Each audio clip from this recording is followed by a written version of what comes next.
का परिचय दे रहे हैं। शांति बनाकर किस तरीके से आप लोग सुनते रहेंगे तो आप लोगों को एक बात समझ में आएगी। और पता नहीं किसी भी संत की बात, किसी भी महापुरुष की बात एक आप लोगों के जीवन में लग जाए तो आप लोगोलोगों का जीवन बदल सकता है। तो सभी से निवेदन करता हूँ कि शांति बनाकर के सुनेंगे। एक बार एक लड़की की शादी होकर के आई। उस लड़की ने अपने माता पिता के भीतर सत्संग सुना, सत्संग सुना, गीता पढ़ी, रामायण पढ़ी, बीजक पढ़ा। वो लड़की बहुत ज्ञानी थी। क्या हुआ कि उस लड़की के माता पिता ने उस लड़की की शादी मनमुखी परिवार में कर दी। मनमुखी का मतलब वो परिवार से सुखी नहीं था। लड़की ससुराल में बहुत आती है, आराम से रहने लगी। शादी को 4 साल हो जाते हैं। एक दिन क्या हुआ, इस लड़की के द्वार पर कोई महात्मा के सन्यासी भिक्षा मांगने के लिए आए। उस लड़की ने उस महात्मा को भिक्षा तो डाल दी पर अपना एक प्रश्न किया। उस लड़की ने महात्मा से कहा कि इतना जल्दी महाराज की इतना जल्दी क्यों? महात्मा ने कहा कि मुझे डर लग रहा। महात्मा जी भिक्षा लेकर के उस लड़की के घर पर थोड़ी देर और ठहर जाते हैं। अपनी बात छोड़ देते हैं, कहने लगे कि बताओ बेटा आपकी उम्र कितनी है? उस लड़की ने जवाब दिया कि मेरी उम्र अभी 5 वर्ष की है। अच्छा तो बेटा ये बताओ आपके घर में जो आपकी सासू माँ है उनकी उम्र कितनी है? उस लड़की ने कहा कि मेरी सासू माँ की उम्र तो अभी 2.5 वर्ष की है। उस लड़की का ससुर कहीं से सुन रहा, सोच रहे हैं कि झूठ बोलती जाती है। कम से कम 20-22 वर्ष की एज है, उम्र है। अपनी उम्र 5 वर्ष की बता रही है और सासू माँ की उम्र तो 2.5 वर्ष की बता रही है। झूठ की भी कोई सीमा होती है। महात्मा जी तीसरा प्रश्न करते हैं, कहने लगे कि बताओ बेटा जो आपके घर में जो आपके पति आए हैं उनकी उम्र कितनी है? उस लड़की ने कहा कि मेरे पति की उम्र अभी 1 वर्ष की है। अच्छा तो बेटा ये बताओ आपके घर में आपके मेरे ससुर साहब होंगे उनकी उम्र कितनी है? उस लड़की ने कहा कि मेरे ससुर साहब का तो अभी जन्म ही नहीं हुआ है। ससुर के तारा चढ़ गया, क्रोध में जलने लगा। दूसरा दिन हुआ, लड़की के माता पिता के लिए फोन कर दिया। लड़की के माता पिता को बुलवा लिया। इधर से सभी लोगों को इकट्ठा किया। कहीं अपने बीच गांव में पंचायत रख देता है। उस पंचायत में मेरे भाई और बहनों वो खुद खड़ा हो जाता है और अपनी बहू को खड़ा कर देता है। कहने लगा कि इस दिन में महात्मा वो सन्यासी भिक्षा मांगने के लिए आए। तुम उस महात्मा से क्या बात कर रही? या तो उन सवालों का जवाब तुम दे दो, नहीं मुझे देना पड़ेगा। उस लड़की ने कहा कि चलो कोई बात नहीं, नहीं दे देती। उस लड़की ने कहा कि पहले जब महात्मा जी भिक्षा मांगने के लिए आए तो मैंने महात्मा जी को भिक्षा तो डाली पर अपने को प्रश्न किया।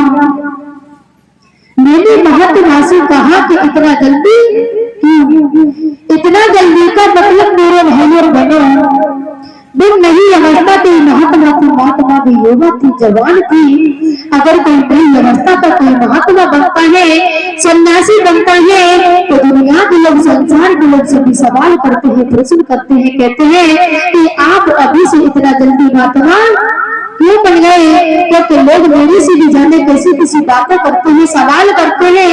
हमारी बहन और बेटियां तो अपने घर में अंदर ले जा करके पूछती है, कहती है कि अभी से आपको इससे क्या लेना देना, अभी से आप शादियों की लाइन में आ गए, अभी से क्या करना, शादी करते परिवार बढ़ जाता, किसी का घर बसता, बच्ची बच्चा पैदा करते।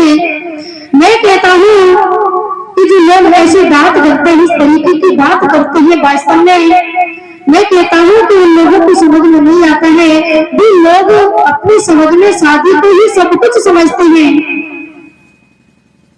तो हमारी बहन और बेटियां अक्सर करके इसे ज्यादा सवाल करती हैं। तो महात्मा ने जवाब दिया कि बेटा, मेरे संसार से जाते ही नई नई अवस्था के लोगों को विदाई मिलती ही देखा है, इसलिए बेटा मुझे डर लग रहा कि इस जीवन का कहीं भरोसा नहीं, इसलिए मैं अभी से इतना जल्दी महात्मा बन गया। उस लड़की का ससुर कहने लगा कि तुमने अपनी उम्र तो 5 वर्ष की बताई।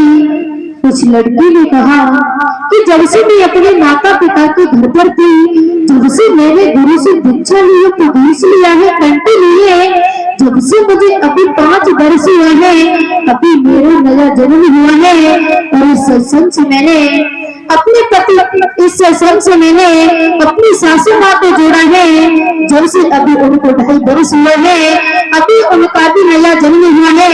और मेरे भाई और बहनों, जिस शरीर का जो जन्म होता है वो माता पिता के द्वारा होता है, और जो दूसरा जन्म होता है वो गुरु के द्वारा होता है। उस लड़की का ससुर कहने लगा कि तुमने अपने पति देव की उम्र 1 वर्ष की बताई।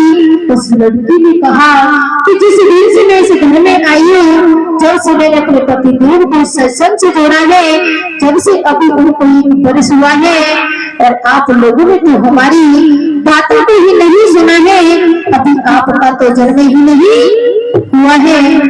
मेरे भाई और बहनों, जो बिना गुरु के जो जीवन होता है वो जीवन नहीं होता। हमसे बढ़िया लीला बड़ा बहुत बढ़िया है, पशु पंछी बहुत बढ़िया है, क्योंकि भोजन वो भी कर लेते हैं, विश्राम वो भी कर लेते हैं, भोग वो भी भोग लेते हैं, बच्ची बच्चा पैदा वो भी कर लेते हैं।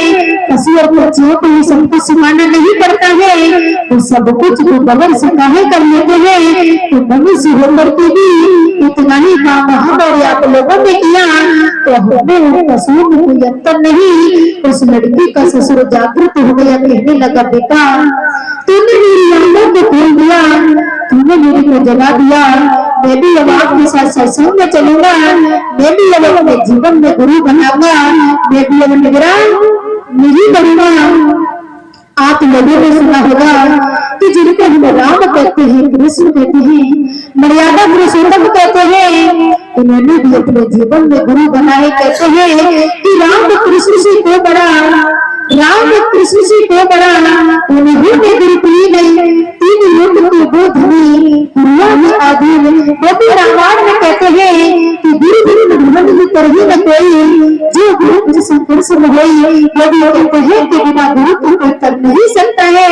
तो सभी से निवेदन करता हूँ कि जिन्होंने अपने जीवन में गुरु नहीं बनाया है, नहीं किया है, तो हम सबको अपने जीवन में गुरु बनाना चाहिए, क्योंकि गुरु बनाना बहुत जरूरी है। क्योंकि बिना गुरु के हमारे जीवन में उद्धार और कल्याण हमारा नहीं होता है। तो एक छोटा सा भजन, सतगुरु प्यारे चरणों रज धूल मिल जाए, सतगुरु प्यारे चरणों धूल मिल जाए, कहता हूँ तुमसे, कहता हूँ तुमसे, बदल जाए।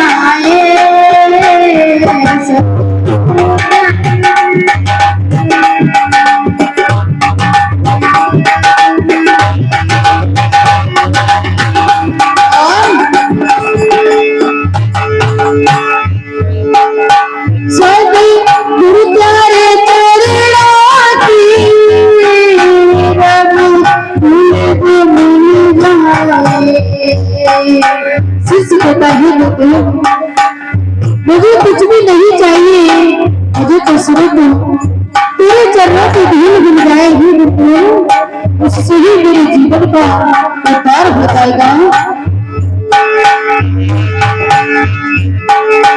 सभी गुरुद्वारा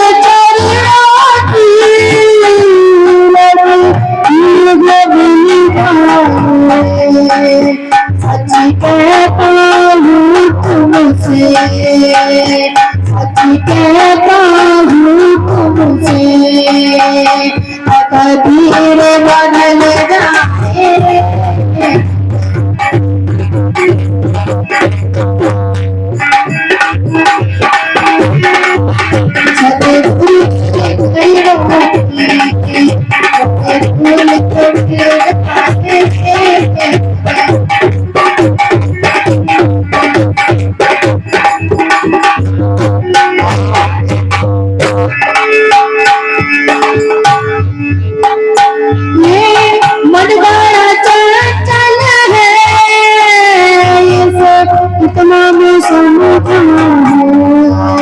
शिष्य कहता है ये तेरा मन है कि इतना चंचल है कि जितना मैं इसे संभाल करके पकड़ करके रखता हूँ उतना ही जो मेरे हाथों से छूट करके भाग जाता है। मेरी इस मन का उपाय तो गुरुदेव जी आप ही बताओ। तो आगे क्या कहा,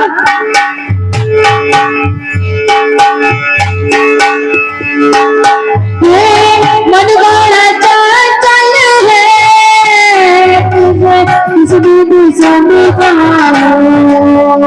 इतना इसे समझाओ, इतना इसे समझाओ, उतना ही बदल जाए।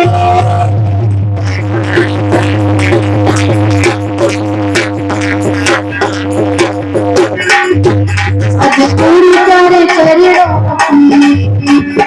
भूले भूले जाए।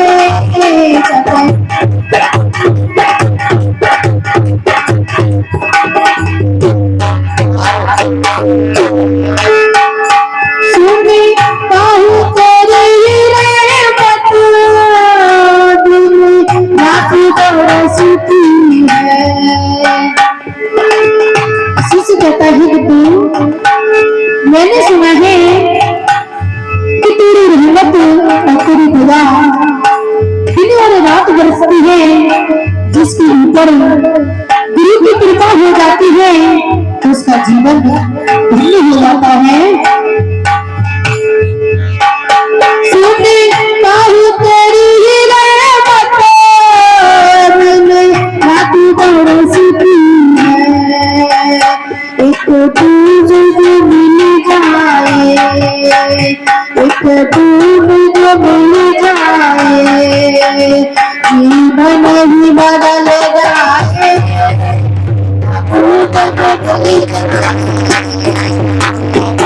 बदल जाए सतगुरु का चरण, सतगुरु का चरण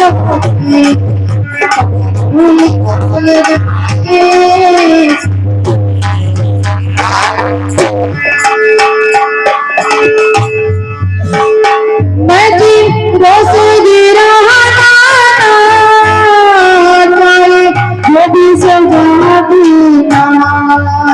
शिष्य कहता है गुरु जी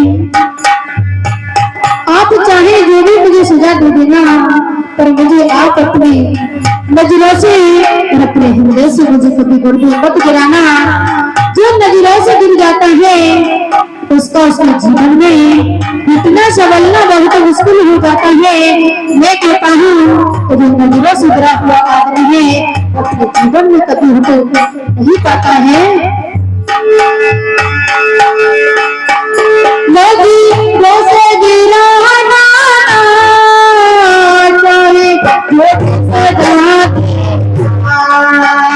नजरों से जो गिर जाए, नजरों से जो गिर जाए उसको नहीं संभल पाए।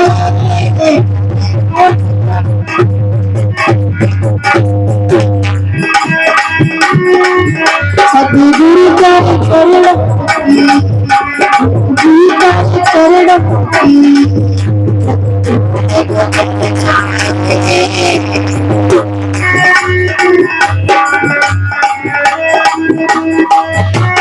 और लाइटली पंक्ति में क्या कहा है?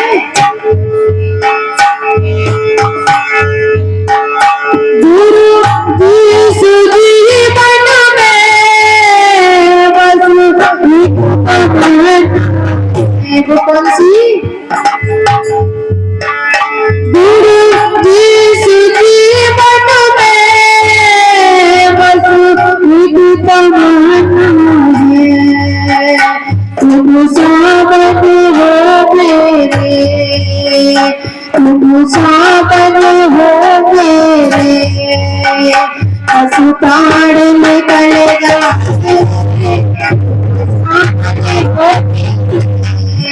अस्पताल निकलेगा गुरु